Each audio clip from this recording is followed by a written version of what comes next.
Nate, Hi, Andy. welcome. You got quite an outline here. I love Nate. He's prepared. I can sit back and sleep almost. It's just the stuff that he tells you, though, wakes you up in the middle of the night screaming because, and you know, the sad part, it's a stealth tax that is destroying budgets, and nobody says anything.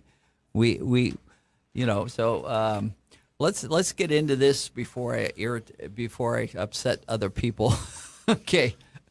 Yeah, I would agree with that. It is a ghost tax. That's what we would call it in tax land, income tax land. So I was thinking, Matt and I did not coordinate on this, but I was going to segue off of what he was talking about earlier with regards to social justice in the classroom.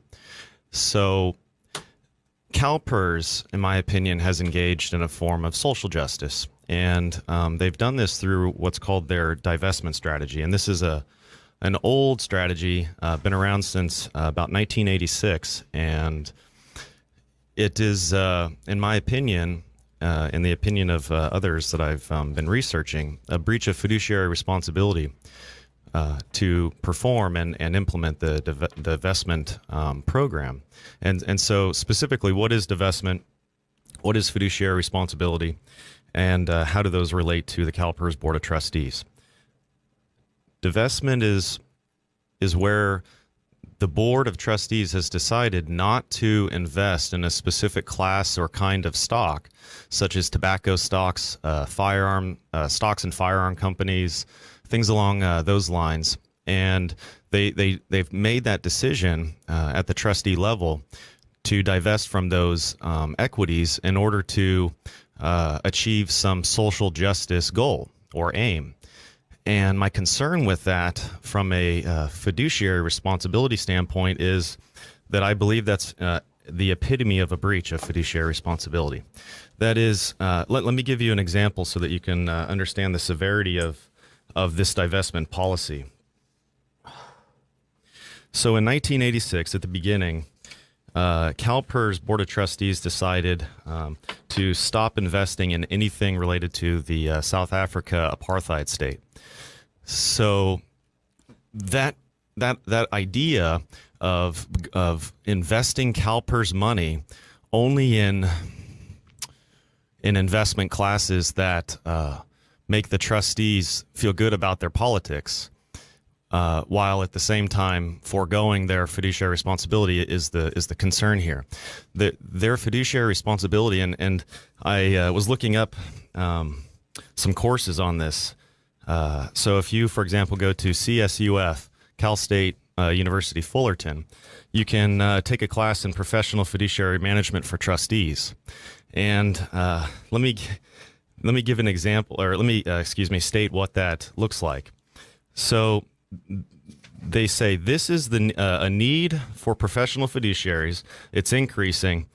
And what it is, it's where those fiduciaries are entrusted with management of property, finances, or care of, for example, individuals that are incapable of performing those activities.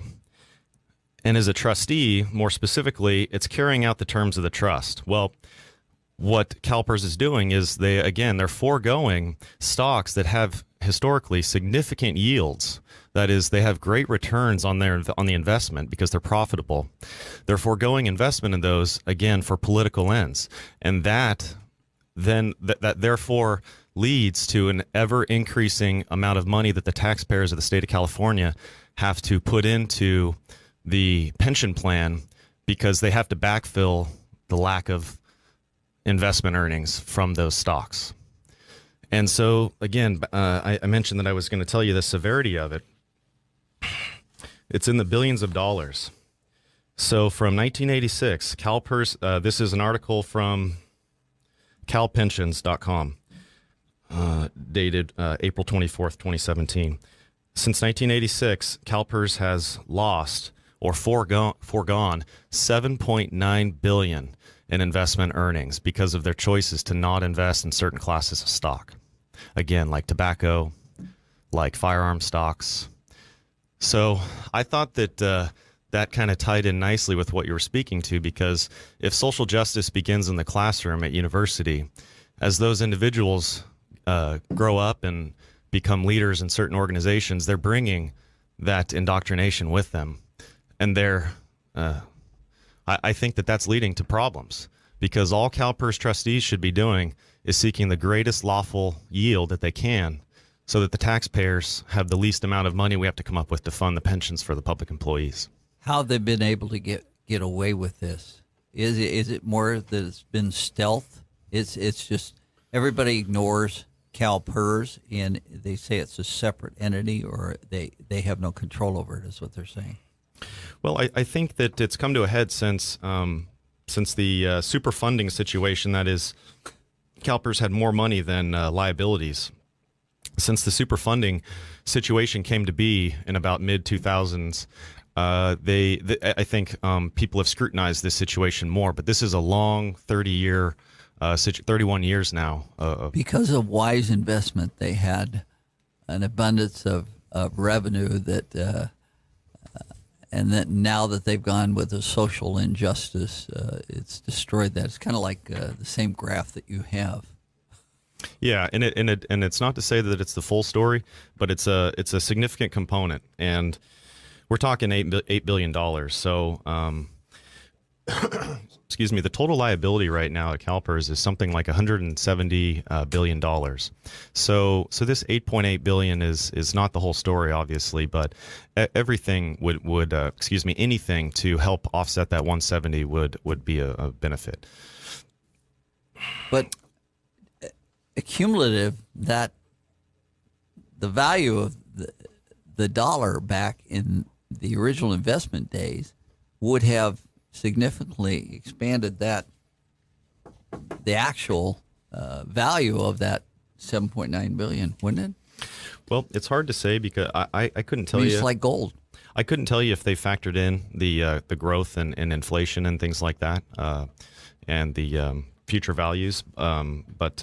So in other words, I'm not sure if that's a present value or not, representing the inflation as well as the opportunity cost. But either way, it's very material to the situation here. And just one other thing is, to your question of stealth versus public. I mean, these changes in their investment schemes, they are public meetings. They're public board meetings, and again, they've come under greater scrutiny as of late. There's just a bevy of articles you can find online, from San Diego to Sacramento to Redding, all talking about these divestment, the prudence of it or not, so with that, there are 13 trustees. And just as an example, in December of last year, 2016, they chose to continue the ban on tobacco. And furthermore, they divested the last remaining tobacco stocks that they had, which is a little over 500 million. So they're entirely away from tobaccos now, which again, it means that they're going to lose that yield. And finally, that was a 9-3 vote. There's 13 trustees. I think maybe one abstained or wasn't there, but 9-3 was the vote on that. But isn't that a violation of their, well, as you said, it is a violation of their fiduciary responsibilities. And the problem is we've trusted them too long. Yeah, another example of a divestment is the Dakota Access Pipeline. So this is an article from earlier this year as well, but the CalPERS decided, this is also December 8th, last year, CalPERS decided to pull back from any investment in the Dakota Access Pipeline. So it's not just so-called sin stocks such as tobacco, but they also reach out into investments in infrastructure for oil. It's basically political correctness, which that's the reason Trump was elected, is because he came out and said political correctness is killing us, and it's proven. It's absolutely amazing that we've allowed this to continue that far, because the amount of money that they're in the hole, I don't see any real way they can cover this without taxing the existing workforce out of existence. I mean, it's not us; it's our grandchildren that are going to suffer for this. Well, to that end, as we talked about last week, my goal as Auditor-Controller, as the accountant for the County of Sutter, is to bring this topic to the top of the conversation, and to ultimately kind of slay that dragon. So with that, what we talked a little bit last week was a 10-year plan, and it's really developed, and I'm still building it, but it's developing into really a 20-year model. It's taken us a long time to get here, and unfortunately, it's going to take us time to get out of it. But the earlier that we start really climbing out of this, the greater the impact will be, the more soon it will be, and it will be exponential. Well, working with Yuba County and the Water Agency, they're good at finding solutions to problems. We're a solution-oriented government entity. What would you suggest would be the first start to do this? Well, I think, as we talked about last week, your Yuba County Water Agency's willingness to lend money to the county, that is Yuba County, in order to prepay their unfunded pension liability for the year for 2017-2018, is a wonderful step, and it has an immediate impact on your unfunded pension liability. And if you can sustain that each year, it can have a major long-term impact. Major. Okay. Now, why do you think that went so smooth with the water agency responding with assets that they're required to keep in trust, but is only receiving 1% per month? So they loaned it to us. Why would you think that they would loan it to Yuba County and not, say, Iselton? It's just. Is there a possibility we might have had a long-term relationship, and we found them, the water agency found them financially responsible? Well, I mean, in a couple of words, I would say it's a win-win. Okay. The water agency wins, the county wins, and then finally, from either perspective, the whole county wins here. So all the residents. Right. But do you feel that they're safe in their investment, the water agency? Yeah, I think that they are. So creditworthiness actually enters into things. Yeah, and the idea of Yuba County going belly up over the next 12 months is it's non-existent. Non-existent. Yeah, non-existent. So, but that's just one avenue that we can start changing this deficit. What do you think they could do to? Because we're paying an increased premium every year to cover this, and it's only going to get worse, which means our budgets. And you're experiencing the same thing we are. What do you think we could do to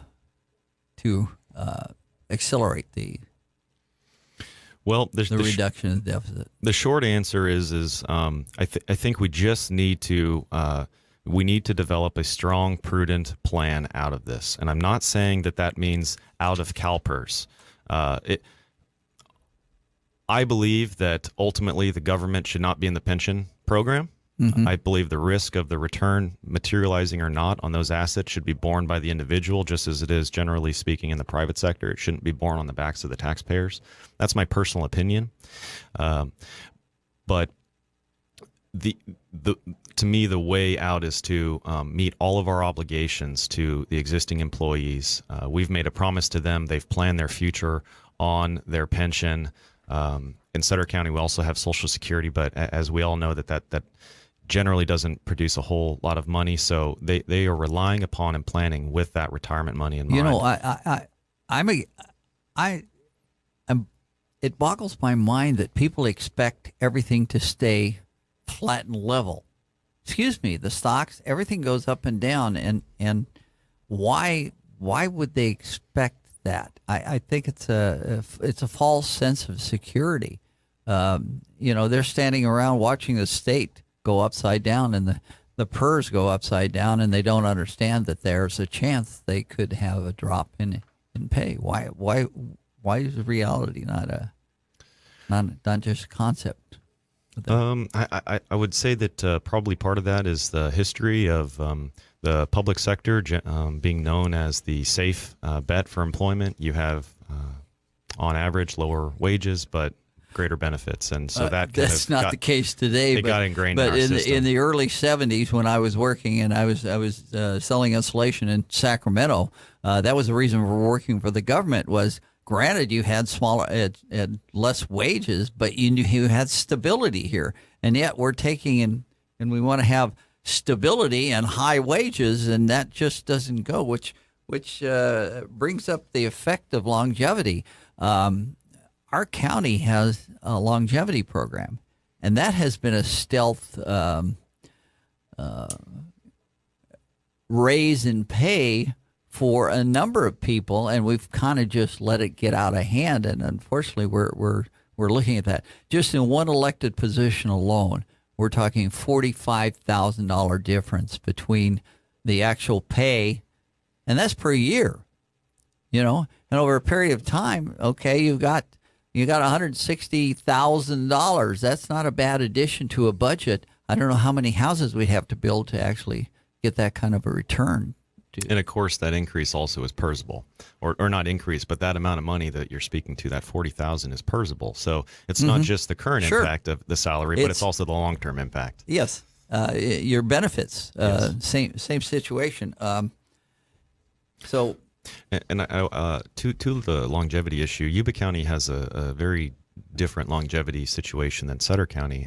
But I'll tell you, most recently, just this fiscal year, we just completed 6/30/17. We went and entered into a memorandum of understanding with the unions, and we actually, with them, agreed to get rid of longevity, and we changed all steps to merit steps. Mm-hmm. So we still have situations where you have a look at 15, 20, 25, 30 years of employment, but you must be meeting satisfactory levels of production in your role per your responsibility. So that is a small, but I think very good step in the right direction to have meritocracy a part of the raising and promotions. Well, I think it's something that we have to actually, as politicians, say we need to change this so that we don't destroy ourselves. It's like we're eating our young. It's just I don't understand how we've let it get away. Well, if you don't, tongue-tied. If you don't mind, that's why I take this. That's why I'm just really passionate about this issue. Is we can talk all day about certain social programs, whether it's providing kind of minimum welfare monies to the down and out or Medicaid. We can talk about all those things, but we have got to address the pension. It is the most significant financial problem in our country, in our state, and in our counties, bar none. And by a factor of at times 10 in Sutter County, it's 10 times greater than the next greatest liability. Well, Madison said that, and I'm going to paraphrase, I defy you to find in the Constitution the statement that the Senate can, at their will, spend the taxpayers' money for acts of benevolence. Redistribute wealth. Okay. Well, that's been the key to Obama, is redistribute wealth, because he's going for equality in results without that effort required to achieve that result. And I was telling Matt, I said, Matt, you didn't have to study that hard. It just came to you because you're white, which is, it's ridiculous. But I think that for us as politicians, somebody has to bite the bullet. Somebody has to start that turn of the carrier around, because, this is huge. But the longevity, I have asked people to look into solutions for that, and that's one thing I want to thank Mr. Bendorf for. If some people leave him alone a little bit. He does very well for our county, and he is looking for ways to dance across the lily pad, so to speak. Well, I have three children. My wife and I have three children, and it is incumbent upon us, it is incumbent upon all of us, especially our elected officials, to address this issue for them, for their children. And that may sound, I don't know, cliched or bumpkin, but it's absolutely true. And I keep repeating this, but if we don't, the longer you delay the pain, it has an exponential impact to the liability. And the opposite is true. The quicker you address it, you'll have an exponential benefit to it. So we have got to address this for our children and our grandchildren. Yeah. Well, Marine Corps philosophy is the more you sweat in peace, the less you bleed in war. And Leon, sitting right over there, is 18 years old. This one is 18 years old. That is going to rest on their shoulders, and they're going to be expected to. And that's why I always say the most oppressed minority in the history of the world is the American taxpayer, because you two are going to have to work real hard to pay for stupid people's stuff. And to expand the programs is ridiculous. I mean, we give it to people. We give Social Security to people who can't get along. Excuse me, it's because you're a moron. There's a word I would like to use, but I can't use it on the air. But we are paying him because he has a problem. Okay, that's not a problem. It's a personality problem. It's not a physical problem. Okay, people confuse rights with just conveniences. So, right. Anyhow, what do we get? Well, I'd like to know, Nate, because I'm really glad that we have someone as passionate as you working on this problem, because I didn't even know about this problem until you came on, but it's so important. And you're developing this 10-year plan. I want to know if there's a way that you can guarantee that it'll be carried out, or if somewhere down these 10 years they're gonna change it up and screw you again.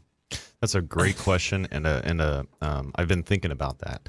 So the way I think of it, okay, well, first of all, the rule: you cannot encumber, or you can't encumber a future board, and Supervisor Vasquez understands this very well. As soon as his term is up, and if he, for example, chose not to run again or wasn't in the next 4-year term with the board, that board cannot be encumbered, generally speaking, by the prior board. So they can make new, fresh decisions. So to answer you directly, no, there isn't. I have no specific confidence that this would be implemented and then continue throughout its life. But I think as you begin it, and if we had a solid 3 years of implementing it, I would hope that the supervisors of the county would see that pot of money growing, and they would get excited about it, and they would own it themselves. It would be something that not just for political reasons they wouldn't want to get rid of it, but because it's starting to make sense. It's coming to be a few million has now developed into 5 to tens of millions, and that, I think, hopefully, as the train starts moving, will be enough momentum to keep it going. Right. The proof is in the results. I lived in those times, the 70s, late 60s, early 70s, 70s, 80s, 90s. I lived during all that period of time. Some of them were lost to Coors Light, but hey, the fact of the matter was, if you couldn't get a job in Chicago in 1972 when I was there, you were helpless. You were hopeless. The biggest part of the Chicago Times was the want ads. And when I came out to California, I was a programmer for a while. I got into sales. And if you couldn't make money in sales, it was your fault. It wasn't somebody else's fault. And I didn't worry about FICA. I didn't worry about taxes. I just concerned myself with what happened. And because of that growth period, we got a little complacent and we trusted our government. And I think that's where we went wrong. But the children today will never see that time. They'll never see that time where they actually get paid the dollar that they worked for. They'll get 46 cents on the dollar, and that really doesn't stir you to make to work harder. I remember I went into sales and I decided I would I would teach people how to put in spas because the spa industry was just going crazy. I couldn't print money fast enough. I mean, it was just crazy. It was just running, and you could get a permit over the counter. You didn't have all this good stuff, and they will never see that. And to get a job today, I mean, go hire a 12-year-old. Go hire somebody who just got out of jail. Okay, you better have benefits and insurance up to here. And the bureaucracy has killed us. Right. Anyhow, what I'm looking for is people with solutions. I think, Nate, that you will help our communities, Sutter and Yuba, and I really think Sutter and Yuba should be one county. I mean, it's just it would definitely cut down on the overhead and the wind during the supervisor meetings, but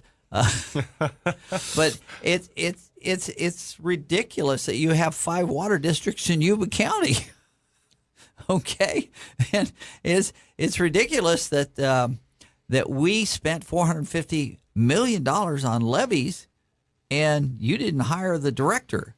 I mean, I just don't understand the thinking that goes on here. What it is what I termed as preconceived opinions uncontaminated by practical experience and common sense, because you have people who don't know how to. If I want to make money, I talk to you. Okay. If I want to find out about Davis, I'll talk to Matt. But if I want to, people should go to where the experts are. Okay, I'm going to let this in, Matt, because you're going to be the guy donating or paying for most of this stuff. As I'm drooling in a wheelchair, I just remember that I try and be nice to you on the way down. All right. Yeah, because I'll be paying for you at that age. But from someone who already loses like $100 to $150 every paycheck, let's fix the problem. And I want to mention one last thing. Next week, if you'll allow me on one more time or a couple more times, I wanted to get into. You have as much time as you need, because the problem's not going to go away. And yes, sir. Without talking about it, we can't solve it. Okay. Thank you very much.